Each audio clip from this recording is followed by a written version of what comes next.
Markets Now is brought to you by the 5-year anniversary of Brevant Seeds. Here's to 5 years of not just winning, but collecting one game-changing W after another. See all of our wins at brevant.com/wins. Welcome to Markets Now. I'm Michelle Rook with Arlan Suderman of StoneX. And we had a higher day in the livestock futures with some limited moves in feeders. Over in the grain trade, sharply lower. And Arlan, we were led with losses in the soybean market. Were we seeing some China hangover from the disappointing talks, or was this about Argentina lowering their export tax? Yes, all the above. You have to look at them in conjunction with one another. We were weaker overnight as Sunday night markets opened up with follow through from the loss of the Chinese business and no indication of movement from the conversation that President Trump had with President Xi on Friday. So that had a weaker tone to it. We were starting to do some chart damage. And then when the export tax holiday news hit this morning, early this morning, we saw a very distinct drop or sell-off in soybeans at that point, an additive effect, which then broke through chart support, did chart damage. The momentum trading algos piled on. One set the stage for the other. You can't look at them independently. Both were a significant factor. The market seems to have woke up to the reality now that we've lost a lot of Chinese business. And with President Trump now delaying his visit to Beijing until early next year, indicates we're probably not going to have a trade deal anytime soon. China could always come in at any point and make some purchases if they choose to. So far, there's no indication that they are doing that, and that leaves us vulnerable to a bloated balance sheet in the absence of a clearly defined biofuel program. Yeah, let's talk about that, because do you think China will eventually buy? And if they do, how much less do they buy than even, say, last year? They don't have to buy from us. Last year, they imported 841 million bushels from us here in the United States. We have already lost several hundred million bushels worth of business. Now, we pick up some because China is so dominant in the Brazilian ports, they've squeezed some other customers out. So it's not a total loss. You do get a little bit offset, but you still can't make up all of it. That risk is still there. The question is, will China decide to come in and buy some? It comes down to whether they feel comfortable digging into their reserves. Their reserves are nearly twice what they bought from us last year. So they could stay out of the market if they wanted to and just pull from their reserves, maybe up to 10 to 12 million metric tons. The question will probably be answered by how Brazil's soybean growing season gets started. Right now, it's looking like a fairly normal season, but it's very early yet. If, in fact, the soybean season gets off to a good start, China is more likely to stay out of the U.S. market. If, in fact, problems arise with the Brazil soybean crop, then China is more likely to be reluctant to dig into their reserves and will find an excuse to come into the U.S. market. You mentioned technical damage that we did to the soybeans. Do we hold $10, or where's the next support area? Well, I think $10 is obviously the next psychological support area. Below that, then you have, as you look at the November contract, the lows that we set back in August of around 981 and a quarter or so, and then see if that holds. Those are going to be a couple of the key areas the market's going to follow. No doubt. Okay, so the corn market, did it just follow soybeans today, or how impacted will it be by this lower Argentina export tax? Well, none of these work independent of each other. They're all influenced by the others. And so soybeans certainly were a drag to corn. And the export tax holiday in Argentina does affect corn and wheat as well. I think the market may be overtrading it, but we will lose some business to Argentina. Soybeans are about $3 a bushel cheaper without the tax, corn about 50 cents a bushel cheaper. So we'll have an impact. But the main focus is going to be on soybeans. So corn was affected. So Arlan, beyond that though, corn has had excellent demand, especially on the export front, hasn't it? It really has, and weekly sales and shipments remain solid. And when we look at new marketing year is only 3 weeks old, so to speak, in the data that we have, and if you look at commitments to date, they exceed the seasonal pace needed to hit USDA's export target by 175 million bushels. And that target is a record 2.975 billion bushels, just shy of 3 billion bushels.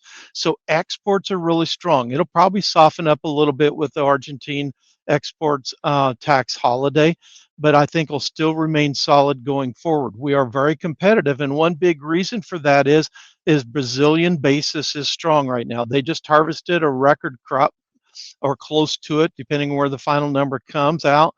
But the farmer's not interested in selling, and they have very strong domestic demand with the increase in corn ethanol production that they have there now. And so U.S. corn is very competitive in many parts of the world, including into Mexico. We are going to need it to be with the big crop that we have, but we have been hearing a lot of yield reports on corn that are below last year. So how much do you think we're losing on yield?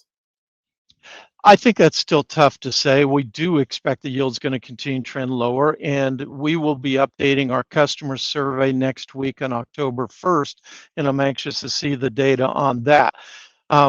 As you said, we're hearing a lot of yields that are lower than last year, but we really haven't got into the northwestern Midwest where yields are expected to be record high. And in some cases, we expect to blow away those records by, based on some reports I've seen, by 20, 30, 40 bushels per acre. Now, that's not going to totally offset the losses that we see in parts of Iowa, Illinois, Indiana, etc. But that will help reduce how far we fall. Where will we be? I anticipate we may end up somewhere in the 178 to 182 yield by the time we get to January. But it's really kind of a guessing game because it's all about seed size, and you really don't have a feel for that until you actually get the combine in the field. And so far, we're basically just in the first small fraction of the harvest so far. Right. Wheat market, as you mentioned, new contract lows there, but do you have to fall too much farther here? Because under $5, you should start stimulating some better demand. And we've had pretty good wheat demand to start with, haven't we? Yeah, we really have. And you look at USDA's raised their export target to a 4 or 5 year high, around 900 million bushels. We're deeper into the wheat marketing year, I think 16 weeks worth of data now.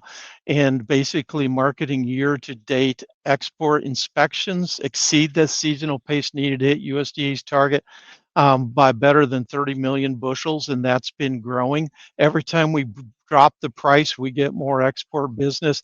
And the other thing we're seeing is in the Black Sea, which sets the world cash price. They've had enough quality problems that they're having trouble pushing prices as low as what they'd like to be able to get back market share in Russia. And their quality wheat supplies that they need to be able to export are coming from further away from the ports. That's a higher cost of getting that wheat to the ports. That means instead of prices falling to $220 a ton, they kind of up down to $225 and started firming again. So I was a little bit surprised when we went to new contract lows here, and I anticipate we may be able to find some stability. And the cattle market, a huge up day, limit up moves in the feeder cattle on this New World screwworm news. Does this help push us back into contract highs, you think? Well, I noticed that Mexico came out and said, hey, we just found the larva in an animal that was transported to the north. We got it before any adult flies were created. So therefore, this is not a worsening of the problem. But yet the market really didn't feel comforted by that. And I don't imagine USDA Secretary Rollins is either. We hope it's true, but I think tight supplies are going to continue to be the focus. And with the higher board, that may help assure a firmer cash market this week as well. And the hog market went back up into new contract highs in several of these contracts, and I'm sure cattle helping out there. But do you think the funds are going to continue to push that market or not? Wow, record large ownership by the funds, net long positions by the funds in Friday's Commitment of Traders report. And I was interested to see if that spooked anybody in today's market, but with the strong cattle market, it did not. Total weekly hog slaughter last week at 2.593 million head, up 3% from year ago levels in the same week, and an 8-month high. But ironically, that's our first week since early May that we've exceeded last year's slaughter, as numbers have continued to follow below where we would expect them based on those hogs and pigs reports that we've seen. That smaller number of hogs is what's helped support the market, and even the product market has held up better this year than what was anticipated. Yeah, that's really true. But not only are slaughter figures going up, but I think the weights are creeping up too. So we'll see if we can hold on to this rally that we've had. All right, thanks so much. That is Arlan Suderman with StoneX and Markets Now. You were right. You were right. You were right. Well, you were right. When you choose your seed brand, there's winning, and then there's... You were right.